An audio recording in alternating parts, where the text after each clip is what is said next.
देखो बच्चों, कल अपने लास्ट वीडियो में सवाल नंबर 13 की को हल किए थे। आज अपने सवाल नंबर 14 को हल करेंगे।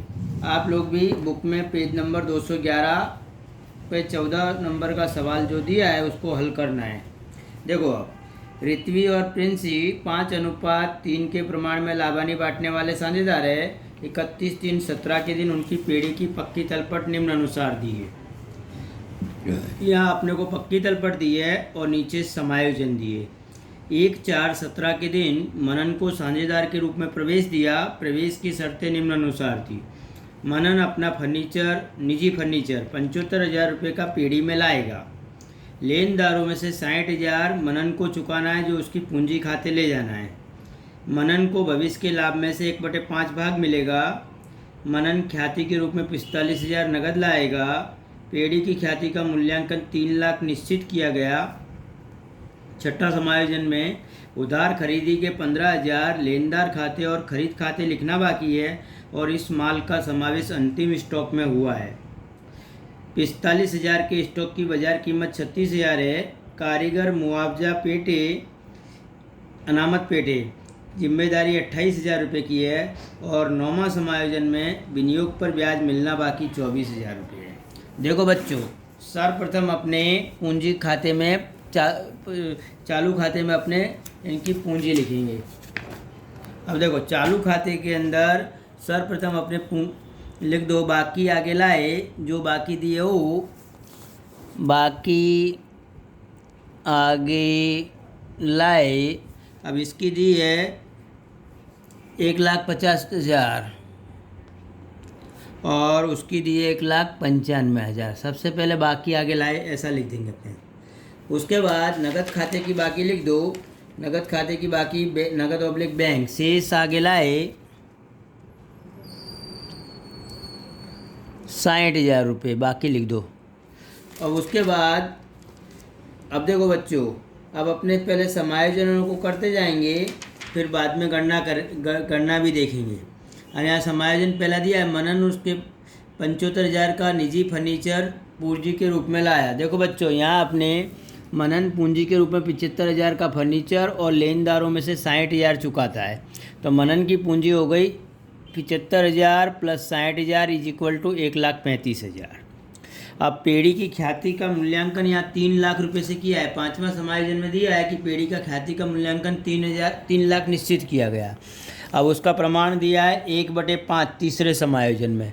तो 3 लाख गुणे 1/5 इज इक्वल टू 60,000 मनन की ख्याति आ गई। अब देखो बच्चों, यहाँ मनन की जो ख्याति है उसमें से मनन चौथे समायोजन में दिया है कि मनन ख्याति के रूप में 45,000 नगद लाता है।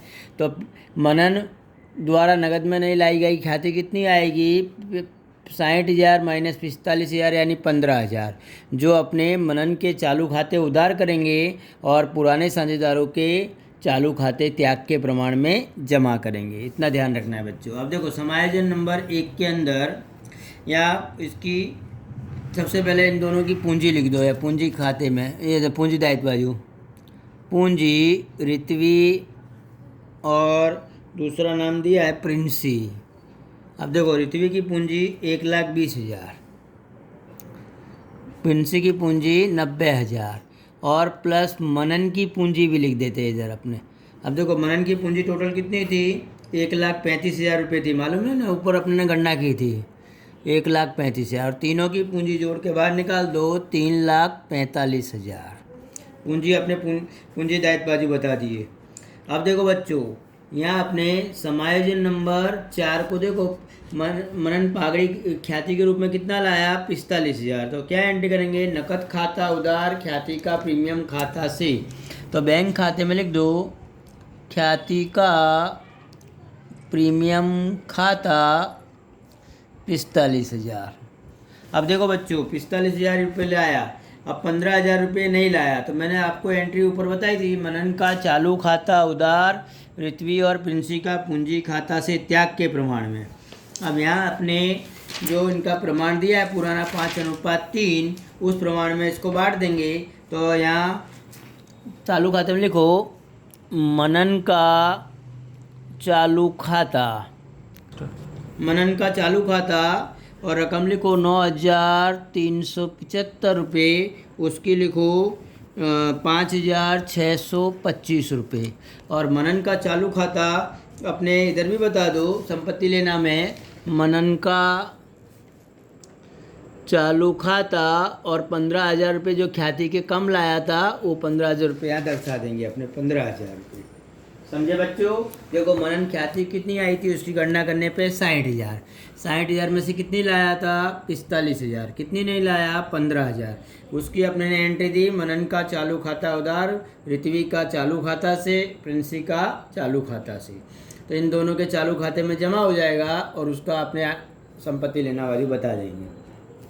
उसके बाद देखो छठा समायोजन दिया है बच्चों, उधार खरीदी के 15,000 लेनदार खाते और खरीद खाते लिखना बाकी है, इसका समावेश अंतिम स्टॉक में हो गया।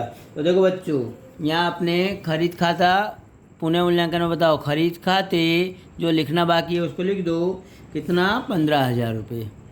अब देखो बच्चों पूंजी दायित्व बाजू अपने सर्वप्रथम क्या लिखेंगे? लेनदार। अब लेनदार पहले कितने थे? 1,20,000।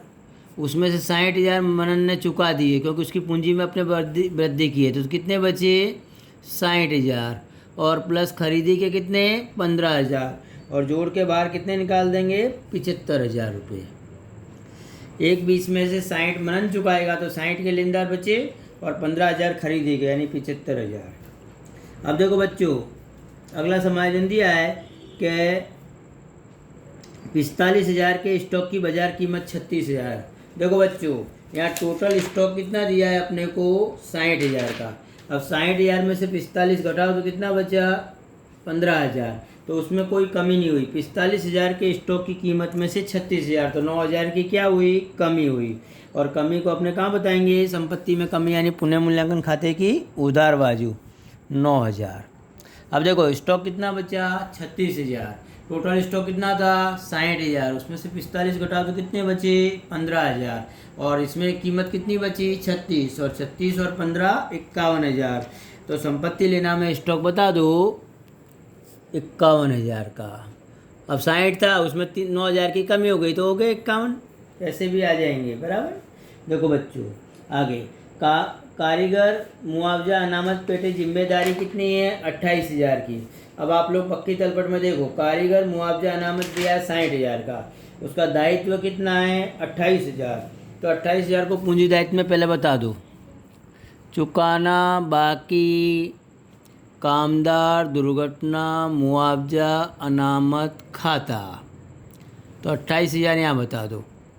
अब बचा कितना? 60 में से 28 घटाओ तो 32,000 और 32,000 को इन दोनों के बीच बांट देंगे, ऋत्वी और प्रिंसी के बीच। कौन से प्रमाण में? 5:3 पुराने प्रमाण में।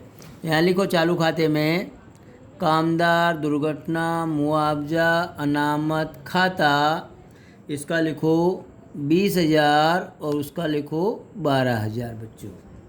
उसके बाद विनियोग पर ब्याज मिलना बाकी। देखो बच्चों विनियोग पर ब्याज मिलना बाकी। अब मिलना बाकी विनियोग पर ब्याज जो है वो अपने कहाँ बताएंगे? एक तो पुनः मूल्यांकन में जमा कर दो विनियोग पर ब्याज 24,000 और दूसरी असर कहाँ देंगे? संपत्ति लेना में। अब संपत्ति लेना में बता दो मिलना बाकी विनियोग पर ब्याज 24,000। इस प्रकार अपने इधर बता देंगे संपत्ति लेना में। अब देखो बच्चों सवाल लगभग पूरा हो गया। सबसे पहले अपने यहाँ अपने को ध्यान देना है कि अपने पुनः मूल्यांकन खाते में अब अपने बताएंगे। देखो बच्चों अब ये ख्याति के रूप में कितना लाया था? 45,000। उसकी एंट्री अपने ने क्या की थी? नकद खाता उधार ख्याति का प्रीमियम खाता से 45,000। अब इस 45,000 को दोनों साझेदारों के बीच बांटेंगे और बांटेंगे तो चालू खाते में लिखेंगे। तो यहाँ लिख दो ख्याति का प्रीमियम खाता 5:3 के प्रमाण में इसको बांट देंगे, त्याग के प्रमाण में। पुराना प्रमाण इज इक्वल टू त्याग का प्रमाण। तो यहाँ बांट दो तो इसका आया 28,125 5 के प्रमाण में, उसका आया 16,875, इसको भी अपने कर देंगे। अब बच्चों देखो पहले अपने पुनर्मूल्यांकन खाता बंद करेंगे। तो यहाँ टोटल कितना हुआ 24,000, यहाँ भी कितना हुआ 24,000। पुनर्मूल्यांकन खाता ऑटोमेटिक बंद हो गया, इधर कोई लाभ नहीं कोई हानि नहीं। अब चालू खाता बंद कर दो बच्चों। अब देखो चालू खाते का इसका टोटल हुआ 2,07,500 और उसका हुआ 229,500। इतना ही टोटल उधार बाजू लिखो, 2,07,500, 229,500। अब उसमें से कुछ घटाना है नहीं तो कोई रकम ऊपर लिख दो, 2,07,500, 229,500 और इसको लिख दो शेष आगे ले गए पक्की तलपट में। अब देखो ये डिफरेंस उधार बाजू आया तो जमा बाजू लिखो, चालू खाता ऋत्वी और प्रिंसी। ऋत्वी का है 2,07,500 और उसका है 229,500। दोनों को जोड़ के बाहर निकाल दो, 4,37,000। अब देखो बच्चों नगद ऑब्लिक बैंक खाते में देखो 1,05,000, यहाँ भी लिखो 1,05,000, यहाँ भी लिखो 1,05,000। BCF शेष आगे ले गए। अब इसको इधर ले आओ, नकद ऑब्लिक बैंक खाता 1,05,000। देखो बच्चों अब पक्की तलपट में जो जो बाकी है वो लिखेंगे अपने। देखो पूंजी आ गई, लेनदार आ गए, कामदार लाभ भाग भंडोल। तो यहाँ लिख दो पूंजी दायित्व में कामदार लाभ भाग भंडोल और ये रकम दी है अपने को 30,000। तो 30,000 जो जो लिखने का बाकी है वो सब लिख देने का 30,000। उसके बाद सब आ गए। अब टोटल इधर का करेंगे अपने, तो इधर का टोटल बाद में करते, पहले इधर का लिख लेते संपत्ति लेना का। फर्नीचर 75,000 रुपये का जो लाया था वो नया साझेदार, तो फर्नीचर 75,000 का लिखो। उसके बाद मकान 4,50,000 का लिखना बाकी, तो मकान 4,50,000। उसके बाद विनियोग लिखो 1,05,000 के विनियोग, जो जो लिखने का बाकी सब लिख दो 1,05,000। उसके बाद स्टॉक आ गया, देनदार 90,000 रुपये के देनदार है, देनदार 90,000 रुपये के यहाँ लिख दो बच्चों। अब बैंक शेष आ गई, मनन का चालू खाता आ गया, विनियोग पर ब्याज मिलना बाकी आ गया। हम इन दोनों का टोटल करेंगे 9,15,000 से ये खाता क्लोज हो जाएगा, मतलब पक्की तलपट पूरी हो जाएगी। इस सवाल को भी आपको अपनी नोटबुक में करना है। देखो बच्चों आज अपने 15वां सवाल भी अभी कर रहे हैं। 15 सवाल एक बार पढ़ लेते हैं, छोटा सा ही है, उसको भी साथ में कर लेते हैं। रिया और अनेरी 1:2 के प्रमाण में लाभानी बांटने वाले साझेदार है। तारीख 1/4/17 के दिन उन्होंने संजू को 1/5 भाग से नए साझेदार के रूप में प्रवेश दिया। संजू पूंजी के रूप में 90,000 रुपये नगद लाता है। अनामत पुनर्मूल्यांकन खाते का लाभ ख्याति का समायोजन लिखने के बाद रिया और गौरी की पूंजी 1,50,000 और 2 लाख रुपये थी। साझेदारों ने ऐसा निश्चित किया कि नई पीढ़ी की कुल पूंजी 4,50,000 उनके नए लाभानी के अनुपात में रखनी है। उसके लिए आवश्यक रकम नगद में लाएंगे और आवश्यक रकम नगद में ले जाएंगे। ऐसा दिया है बच्चों। देखो बच्चों अब यहाँ अपने इस सवाल के अंदर लाभानी का नया प्रमाण पहले ज्ञात करेंगे। अब यहाँ देखो माना कि पेड़ी का कुल लाभ 1 हो तो संजू को कितना मिलता है 1/5 भाग। तो बाकी बचा हुआ लाभ 1 में से 1/5 घटाओ तो कितना आया 4/5। अब सूत्र लगाएंगे, नया भाग बराबर बचा हुआ लाभ गुणे पुराना प्रमाण। अब सर्वप्रथम अपने रिया का ज्ञात करेंगे। तो रिया का बचा हुआ लाभ कितना था 4/5 और उसका प्रमाण कितना 1/3। तो 4 × 4 5 × 15 यानी 4/15 रिया का आ गया। उसी प्रकार गौरी का निकाल लो, 4/5 गुणे 2/3 तो 8/15 गौरी का प्रमाण आएगा। अब संजू को अपने ने कितने से शामिल किया था 1/5। अब इन दोनों का हर 15 है, इसका भी हर 15 है, इसलिए दोनों को समान करने के लिए 1/5 को 3 से गुणा कर देंगे, ऊपर के अंश को 3 से और हर को भी 3 से। तो इसका प्रमाण कितना आ गया 3/15। तो तीनों साझेदारों का नया लाभानी का प्रमाण 4:8:3, 8 × 4 = 12 और 3 × 15, तीनों का टोटल 15 हो जाना चाहिए बच्चों। अब देखो, नई पीढ़ी में प्रत्येक साझेदार की पूंजी ज्ञात करेंगे। उनकी कुल पूंजी कितनी है? 4.5 लाख। अब 4.5 लाख को अपने इधर बांटे 4:8:3 के प्रमाण में। तो रिया की 4,50,000 गुणे 4/15 तो कितनी आई? 1,20,000। उसी प्रकार गौरी की 4,50,000 गुणे 3/15 से पूंजी आएगी 2,40,000। संजू की 4,50,000 गुणे 3/15 से आएगी 90,000। अब अपने यहाँ अपने को एक पूंजी खाता बनाना है बच्चों। पूंजी खाते में इनकी पहले की पूंजी कितनी दी है? रिया और गौरी की 1,50,000 और 1,20,000। अब संजू नया पार्टनर आया तो उसकी क्या एंट्री करेंगे? नकद खाता उधार संजू का पूंजी खाता से 90,000 रुपये इधर लिख देंगे। देखो बच्चों, अब अपने ने गणना की है, उसके अनुसार 1,20,000, 2,40,000 और 90,000 अंतिम पूंजी इनकी रहनी चाहिए। उसके लिए रिया और गौरी नकद लाएंगे और ले जाएंगे। तो यहाँ 1,20,000 शेष आगे ले गए, ऐसा लिख देंगे BCF, बैलेंस कैरी फॉरवर्ड। शेष आगे ले गए तो 1,20,000, 2,40,000, 90,000। अब आपको क्या करना है? जिसका टोटल करना है। देखो अब जमा बाजू का रिया का टोटल 1.5 लाख रुपये है, 1,50,000, जबकि इधर खाली 30,000 थे, नहीं सॉरी 1,20,000 थे। तो 1.5 में से 1,20 घटाओ तो कितने बचे? 30,000। मतलब 1.5 लाख कुल पूंजी रिया की पहले की थी, उसमें नई पूंजी रखनी है 1,20,000, तो 30,000 रुपये वो नकद ले जाएगी। तो क्या एंट्री करेंगे? रिया का पूंजी खाता उधार नकद ऑब्लिक बैंक खाते से, तो नकद ऑब्लिक बैंक खाता यहाँ लिख देने का 30,000। उसी प्रकार गौरी का उधार बाजू का टोटल ज़्यादा है 2,40,000, जबकि जमा का टोटल कितना है इधर? 2 लाख। उसमें से घटाओ तो 40,000 डिफरेंस आया।